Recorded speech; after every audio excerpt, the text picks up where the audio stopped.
Hi hello నమస్తే welcome to hit TV. Harish Rana మనం చూసుకున్నట్లయితే నిన్నటి నుంచి సోషల్ మీడియాలో హరీష్ రాణా అంటూ మోగుతూనే ఉందని చెప్పుకోవచ్చు. అసలు చాలా మందికి క్లారిటీ లేదు అసలు ఈ హరీష్ రాణా యొక్క స్టోరీ ఏంటి అనేది. ఇప్పుడు మనం చూద్దాం. హరీష్ రాణా బీటెక్ చదువుతున్న వయసులో తను చదువుతున్న కాలేజ్ బిల్డింగ్ 4th ఫ్లోర్ నుంచి అయితే హరీష్ రాణా కాలు స్లిప్ అయి పడిపోవడం జరిగింది.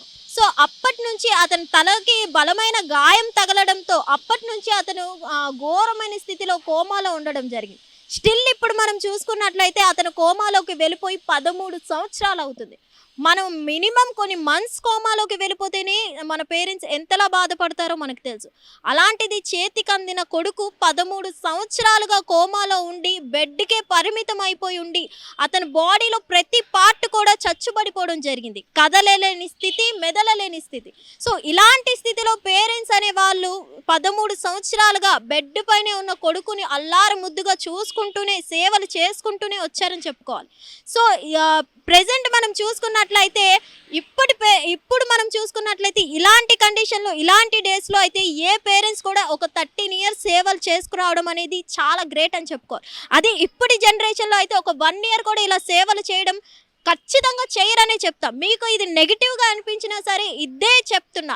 ఇప్పుడు ఈ జనరేషన్లో పేరెంట్స్ మాత్రం 1 ఇయర్ కంటే ఎక్కువ సేవలు అయితే అస్సలు చేయరు. కానీ హరీష్ రాణా మాత్రం లక్కీ పర్సన్ అయితే చెప్పుకోవచ్చు. ఎందుకంటే 13 ఇయర్స్ నుంచి గత 13 సంవత్సరాల నుంచి హరీష్ రాణా పేరెంట్స్ వీళ్ళని సేవ చేస్తూనే ఉన్నారు. ఎప్పుడైతే ఈ పర్సన్ కోమాలోకి వెళ్ళారో ఆ రోజు నుంచి నిన్నటి వరకు కూడా హరీష్ రాణాకి సేవలు చేస్తూనే ఉన్నారు. ప్రెజెంట్ మనకి వీళ్ళైతే గత 8 సంవత్సరాల క్రితం అయితే హైకోర్టుకి వీళ్ళు అప్లై చేయడం జరిగింది కారుణ్య మరణం గురించి. సో చాలామంది హైకోర్టుకి సంప్రదించగా కూడా హైకోర్టు ఈ కేసుని కొట్టివేయడం జరిగింది. తర్వాత వీళ్ళు సుప్రీంకోర్టుకి వెళ్ళడం జరిగింది. అయినా సరే ప్రాపర్ డాక్యుమెంట్స్ లేకపోవడం వల్ల సుప్రీంకోర్టు కూడా ఈ కేసుని కొట్టివేయడం జరిగింది. సో ఎట్టకేలకు ఇప్పుడు మనం చూసుకున్నట్లయితే ఆఫ్టర్ ఈ 13 ఇయర్స్ తర్వాత ప్రాపర్ లాయర్తో ప్రాపర్ డాక్టర్స్ దగ్గర ప్రాపర్ డాక్యుమెంట్స్ తీసుకొని ఇప్పుడు మళ్ళీ సుప్రీంకోర్టుకి అయితే ఆశ్రయించడం జరిగింది. సో ఆశ్రయించిన ఈసారి అయితే ప్రాపర్ డాక్యుమెంట్స్ ప్రాపర్ లాయర్స్ని తీసుకొని వెళ్ళడంతో సుప్రీంకోర్టుకి తప్పక సుప్రీంకోర్టు జడ్జి ఎవరైతే ఉన్నారో అతనైతే చాలా ఎమోషనల్ అయ్యారు జడ్జిమెంట్ ఇవ్వడానికి. అసలు ఇప్పటి వరకు అయితే ఎవరికి ఇలాంటి కారుణ్య మరణం కేసులు అయితే చాలా వరకు సుప్రీంకోర్టు వరకు వచ్చాయి కానీ ఇలాంటి కేసెస్ కానీ ఇప్పటి వరకు ఎవరికి కూడా ఈ కేసులో పాజిటివ్గా ఎవరికి అయితే ఈ కేసు ఓకే చెప్పడం జరగలేదు. అలాంటిది ఈసారి మాత్రం హరీష్ రాణా కేసులో మాత్రం ఓకే చేయడం జరిగింది. అది కూడా కేవలం తల్లిదండ్రుల యొక్క బాధను చూసి సుప్రీంకోర్టు జడ్జి ఎవరైతే ఉన్నారో పాజిటివ్గా అయితే యాక్షన్ తీసుకోవడం జరిగింది. ఈ కారుణ్య మరణానికి అయితే ఓకే చేయడం జరిగింది. మనం ఒక కేసులో గెలుస్తున్నామంటే ప్రతిసారి మనకి ఒక హ్యాపీనెస్ ఉంటుంది. ప్రతి కేసులో కూడా మనం ఒక కేసు గెలుస్తున్నామని. కానీ ఈ హరీష్ రాణా కేసులో ఎందుకో తెలియదు కానీ కేసు గెలిచినా కూడా ఒక బాధ అని అయితే చెప్పుకోవాలి. అసలు చాలా మందికి ఒక డౌట్ ఉంటుంది, అదేంటంటే కారుణ్య మరణం అంటే ఏంటి అని. ఈ కారుణ్య మరణం అంటే ఏంటి అనేది ప్రెజెంట్ అయితే ఈ 13 ఇయర్స్ నుంచి ఏదైతే అతనికి మెడిసిన్ అందుతుందో బాడీలోకి పంపిస్తున్నారో ఆ మెడిసిన్ని సడన్గా ఆపివేయడం. సో అలా ఆపేయడం కానీ లేదా ప్రెజెంట్ డాక్టర్స్ చే మంచి మెడిసిన్ ద్వారా స్లో పాయిజన్ అనేది అతని బాడీలోకి ఎక్కించి అతనికి మరణాన్ని దగ్గర చేయడం. ఈ 2 వేస్ని కారుణ్య మరణం అంటారు. కానీ ఇక్కడ సుప్రీంకోర్టు అయితే పూర్తిగా ఈ కేసు మొత్తం డాక్యుమెంట్స్ కూడా చూడడం జరిగింది. 13 ఇయర్స్ నుంచి అతనికి ప్రతి హాస్పిటల్కి ప్రతి డాక్టర్ దగ్గర తిప్పినా కూడా అవకాశం లేనందున ప్రతి డాక్టర్ కూడా ఛాన్సెస్ లేవని చెప్పడంతోనే ఈసారి 13 ఇయర్స్ తర్వాత ప్రతి డాక్యుమెంట్ కూడా పరిశీలన చేసి సుప్రీంకోర్టు జడ్జి ఎవరైతే ఉన్నారో ఫైనల్లీ ఈ కేసుని యాక్సెప్ట్ చేయడం జరిగింది. అతనికి కారుణ్య మరణానికి యాక్సెప్ట్ చేయడం జరిగింది. సో వాళ్ళ తల్లిదండ్రులు అయితే బాధపడుతూ ఏ తల్లిదండ్రులు కోరుకుంటారండి తమ పిల్లని చంపుకోవాలని.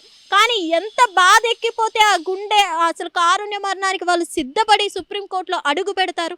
అలాంటిది సుప్రీంకోర్టు అయితే యాక్సెప్ట్ చేయగానే ఆ తల్లిదండ్రులు అయితే హాస్పిటల్లో అడ్మిట్ చేయడం జరిగింది. సుప్రీంకోర్టు జడ్జి ఇవ్వడం జరిగింది ఏంటి అంటే అతనికి ఇప్పటి వరకు జరుగుతున్న ట్రీట్మెంట్ ఆ మెడిసిన్ని ఆపేయమనడం. సో ఇతని కారుణ్య మరణం ఏంటి అంటే అతనికి ఇప్పటి వరకు బాడీలోకి ఎక్కిస్తున్న మెడిసిన్ మొత్తం సడన్గా స్టాప్ చేసేయాలి. సడన్గా స్టాప్ చేసేస్తే అతను ఆటోమేటిక్గా డెడ్ అయిపోవడం జరుగుతుంది.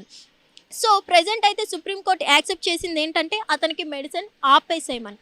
సో ఇప్పుడైతే ప్రెజెంట్ అతనికి ఆపేయడం జరిగింది. చాలామంది అతను చనిపోయాడని కూడా చెప్తున్నారు. అతను చనిపోయాడా లేదా అనేది అయితే మనకి అఫీషియల్లీ రాలేదు, కానీ చనిపోయాడు అని అయితే 100% చాలామంది చెప్తున్నారు. ఎనీవే మన ఫస్ట్ ఇండియన్ అని చెప్పుకోవచ్చు. ఎందుకంటే రైట్ టు డై ఏదైతే ఉందో ఒక ఫస్ట్ ఇండియన్ అనేది హరీష్ రాణా మాత్రమే. ఎందుకంటే రైట్ టు డై అనే దానికి సూటబుల్ పర్సన్ హరీష్ రాణా. ఇప్పటి వరకు ఏ ఇండియన్కి రాని రైట్ కేవలం హరీష్ రాణాకు వచ్చింది. ఏదేమైనా కానీ ఒక కేసు గెలిచినప్పుడు చాలామందికి హ్యాపీనెస్ ఉంటుంది, కానీ ఫస్ట్ టైం ఈ కేసు గెలిచినా కూడా ఒక బాధ, గుండె నిండా ఒక బాధ. ఎందుకంటే ఒక తల్లిదండ్రుల బాధ కొడుకుని తామే చంపుకుంటున్నందుకు ఎంత బాధ ఉంటుందో తెలిసిందే. సో ఏదేమైనా కానీ హరీష్ రాణా చనిపోయాడు అని అయితే చెప్పడం జరుగుతుంది. So anyway good bye Harish Rana అని అయితే చాలామంది హ్యాష్ ట్యాగ్స్ అయితే సోషల్ మీడియాలో వైరల్ చేస్తున్నారు. సో ఎనీవే ఇది మాత్రం చాలా బాధాకరం అయితే చెప్పుకోవాలి. ఇలాంటి సిచ్యువేషన్ ఏ తల్లిదండ్రులకు కానీ ఏ పిల్లలకు కానీ రాకూడదని మనస్ఫూర్తిగా కోరుకుందాం. హిట్ టీవీ యాప్, ఇందులో short news, live news, entertainment shows, movies, digital magazines తో పాటు మీ జిల్లా వార్తలను కూడా ఫ్రీగా చూడొచ్చు.